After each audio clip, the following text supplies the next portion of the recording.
J'ai vu le Sénégal, Madame la ministre sénégalaise, je crois qu'elle est même jumelle à la ministre française. Est-ce qu'ils n'ont pas les mêmes parents? Parce que quand elle parle, j'ai l'impression qu'elle n'est pas africaine. Je crois qu'elle est jumelle avec la ministre française. Ils ont un parent commun quelque part.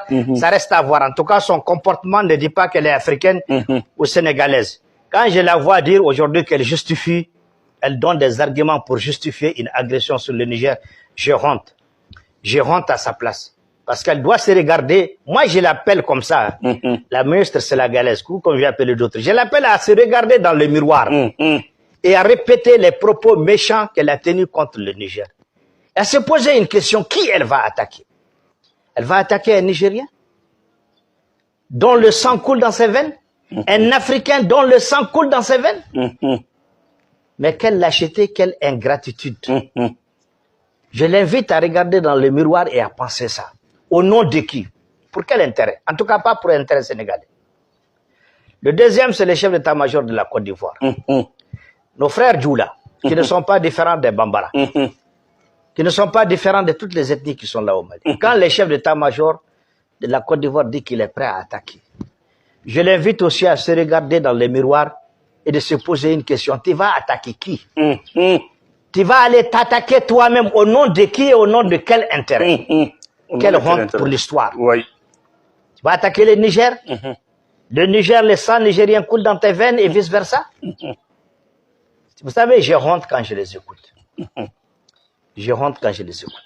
Et je félicite ceux qui ont eu le courage malgré tout, parmi certains chefs d'État et parmi certains peuples, de dire que jamais nous n'attaquerons le Niger. Jamais un Africain ne versera le sang d'un Africain. Je félicite tout d'abord notre cher pays, le Mali. Je félicite le Burkina. Je félicite la Guinée, qui en plus de ne pas s'engager dans cette aventure, ont promis soutien. Le Niger est agressé. Nous considérons que nous sommes agressés et que nous sommes dans une légitime défense. Soyons-en fiers. Et à la suite de cela, nous avons entendu l'Algérie. Nous avons entendu le Tchad. Tchad, oui. Nous avons entendu le Libéria. Nous avons entendu des peuples qui se sont exprimés. Nous avons entendu la Mauritanie, plus ou moins. Plus ou moins, oui. Nous avons entendu des peuples et des parlements tels que le Sénat nigérien. Nous avons entendu la légitimité traditionnelle du Bénin. Du Bénin, oui. Nous avons même écouté le vice-président du Parlement de la CEDEAO, qui est béninois, oui. qui est écœuré de constater que cette CEDEAO n'est ni plus ni moins qu'un syndicat des chefs d'État. Parce que même le Parlement de la CEDEAO, qui est censé parler au nom des peuples, n'est pas consulté et n'est pas au courant de ce qui se passe. Oui. Les injonctions viennent de Paris et les chefs d'État CEDEAO, cette caisse de résonance exécute. Mais ils doivent avoir un peu de dignité et de honte. Je ne me dérangerai pas demain si un d'eux se ressaisissait à lui présenter officiellement mes excuses. Mais tant qu'ils sont dans cette situation-là, je considère que nous sommes en guerre sur tous les fronts. Guerre militaire, guerre diplomatique, guerre verbale, toutes les guerres, elles sont ouvertes entre nous.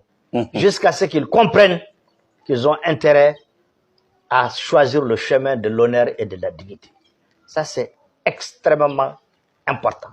Au peuple nigérien, je crois qu'ils ont tout à gagner en avançant. Je les félicite d'abord, je félicite le peuple qui a prêté main forte au CNSP. Parce qu'après Dieu, la souveraineté appartient au peuple. C'est vrai.